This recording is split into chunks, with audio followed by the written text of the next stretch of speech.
Good evening, everybody. Hope you're having a wonderful day. I'm going to be going through the Hearthstone balance changes that recently happened and what decks I think are the strongest right now, especially for climbing the ladder.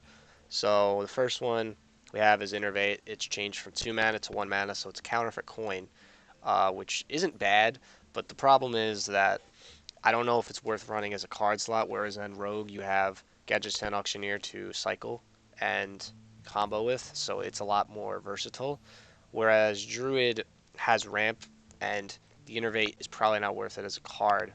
And I'm going to talk about decks later on why I think it's not even that big of a nerf to like Jade Druid, whereas I think it is a slightly big nerf to Aggro Druid. Uh, but this change is good, and this change needed to happen for a while, so I'm not disappointed with that. This is the controversial one. Fiery War Axe is from 2 mana to 3 mana. And that means the card is complete garbage. It's basically worse than Eagle Horn Bow. It's worse than the Paladin one, Rallying Blade. It's just a worse weapon because it has no text. It's just a 3 mana 3/2. They actually had a warrior weapon that had this. It was a King's like Defender, I think it was called. It was a 3 mana 3/2 that gained durability because of you're having taunts or something. So that card was actually better than this now. So this is I don't like this nerf because it's targeted for Pirate Warrior, and it really screws over Control Warrior and future Control Warriors. And I understand why they did it, and I'm not like upset to the point of like they shouldn't have done it, but I don't think it was like the right way to approach it. You should just nerf patches or something. I don't know. So overall, big nerf to the meta. Pirate Warrior is not really being seen. Hex. This is a strange one. 3 mana to 4 mana.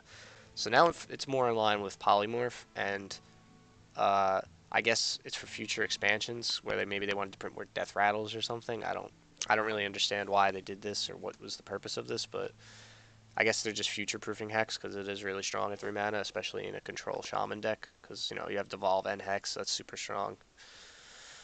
Uh, Murloc War Leader from from +2/1 to just +2, so it's basically a lot worse. Actually, it's really bad compared to what it was. It's still good. It's still gonna help you snowball, but it's not gonna help you trade up. So whereas if you play like your Inquisitor into Rock Pool into this, they're not gonna die to Quality Consecrate. They're not gonna die to just you trade up to a minion. That 1 health is so important. The 1 health is more important than 2 attack. If they just nerf this to like +1/1, whereas it was like Captain stats, then it would still be a really good card. That would have been better for the card if it was +1/+1 than just +2 attack. It still would be played in Murloc decks. It's not a bad card, but it's nowhere near broken anymore. So good nerf. You don't die on turn 3 anymore if you don't have an answer, so that's good. Spreading Plague from 5 mana to 6 mana. This nerf is an absolute joke because this card is retarded. This card is insane. It's absolutely bonkers. And for 1 more mana, it's not going to affect this card. You're still going to play this. Half the time you played this, you had more mana than it mattered anyway. So this nerf is this should have easily. Honestly, what they should have done is these should be 1/4s, not 1/5s. You could have nerfed you could have nerfed this. It's a 6 and then made them 1/4s and it would have destroyed the card probably. But if you left it a 5, made them 1/4s, I think it would still be a good card, but it wouldn't be broken. So that's that. And then those are the nerfs. So I'm gonna go back through what decks I think right now are super strong, especially post nerf. And obviously you got number one. We have Jade Druid, and the reason Jade Druid's so strong is because it just curves out and it's still strong against Priest, which is one of the best decks in the game. Yeah, you don't run Innervate anymore. So what I did is I took a list. I forgot whose list it was, but you basically I didn't run the exact list, but I ran like the Coon and the Medivh part, which I threw in there. So I'm running double Mire Keeper for extra ramp, and then I'm running double Doomsayer to remove, like, since I don't have Innervate, I can at least Doomsayer out a turn or two to stall until I can ramp into my Jade Blossoms, my Wild Growths, my uh, Mire Keepers, and then I can Ultimate Infestation win the game. So that deck is super strong. We know that deck is super strong. Another deck that is super strong is Highlander Priest. I don't play this deck because I don't play Priest, but this is the deck.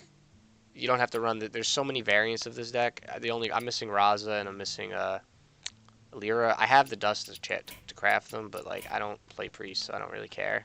Um, It's the only class I don't play really. But the reason the class is so strong is because one, this card, and two, Raza. Whereas and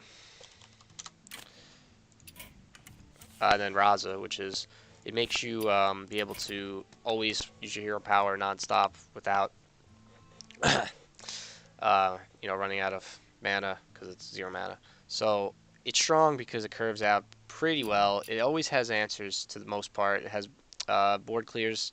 It has, you know, burst, which is a big thing. That's the real reason it's strong. It's burst. It's good against aggro, and it's very good against. It's just very good against aggro. Uh, Strong deck. Um, Now, I recently just got Legend playing Aggro Rogue, which I actually personally think this is the strongest deck right now in the game. Uh, I don't know about this version. This is I don't remember whose version this was. I copied this from someone and I loved it. I know Osmodai hit rank 1 Legend with like a different version. He doesn't run Fletchlings. He runs like SIs and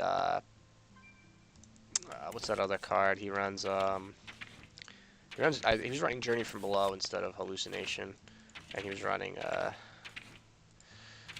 I want to say he was running this too, Shadowblade. But any form of this list, I feel is super strong. It's super strong.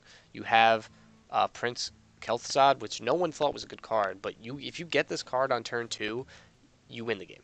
It's that good because you're gonna dagger on turn 2 anyway. As a rogue, you don't care about not having other 2 drops. So if you get this on turn 2, you can your play could be Firefly into Prince Kelseth, and then if you had Salty Captain and you bring out patches, it's a 2/2, and then it gets another buff, so it's a 3/3 patches out of your deck for free, and then you just win the game. You have a 2/2, 3/3, and a 3/3 on the board, and you win the game. That's it. And the deck is very, very good at getting the board. It's very good because there's a lot of 1-drops. I run 10 1-drops. Yes, I don't run any 2-drops, but I run 10 1-drops. Very easy to get the board, especially with your hero power. And it has a lot of late game with 2 Bone Mares and then the Leroy Shadow Steps or whatever. This deck, surprising people, this deck is super strong. I think this is the best deck in the game right now. I'm not even joking. Dre Druid isn't even... It can't compete with it half the time. Another deck I think is really good is Hunter. I think Hunter benefits a lot from no Pirate Warrior right now, which is really big. No Pirate Warrior right now is super good for Hunter because that was one of the decks that was really oppressive to it. It's also, Innervate, Jade Druid can't cheese Hunter, but Hunter's really good at sporking you down. This list is, again, this is just a list. You don't have to play this list. I think this was Osmo's list or something along those lines. But it's strong because, again, it's an on-curve deck. It has high damage potential, as in bursting them down very quickly. You have where is it? You have Death Star Rexar as a finisher. If you ever really need that last push, you need like a charge minion or something, a stealth charge minion. I don't know, you know what I mean, a stealth Wind Fury minion. So this deck, very strong. I think those are some of the strongest decks in the game right now. And I'm gonna throw in a recommendation, I'm gonna throw in, Shaman just as like a low tier 2 deck because I think Shaman has a lot of potential. This again isn't a better list than anyone else's. This is just a token list. I've seen a lot of people play Jade Shaman, which I actually think might be better. But this is what I'm running as a token list. I played a couple games on it. I won them. I think I won 2 games out of 3. So I won 2 or 3 games. So it's not bad. It's good. It's still strong against. It's really strong against Aggro Druid. It's still pretty strong against Jade Druid to an extent. It's strong against Rogue to an extent, but Rogue's actually really good at tempoing this out. That's why Rogue is so good, because Rogue tempos this deck out, it tempos out, it destroys Hunter. Rogue destroys Hunter. The only thing Rogue loses to is Priest, if Priest gets a good hand. It's the only thing Rogue can lose to. So there it is. That's my review on that. I hope you guys enjoyed it. Let me know.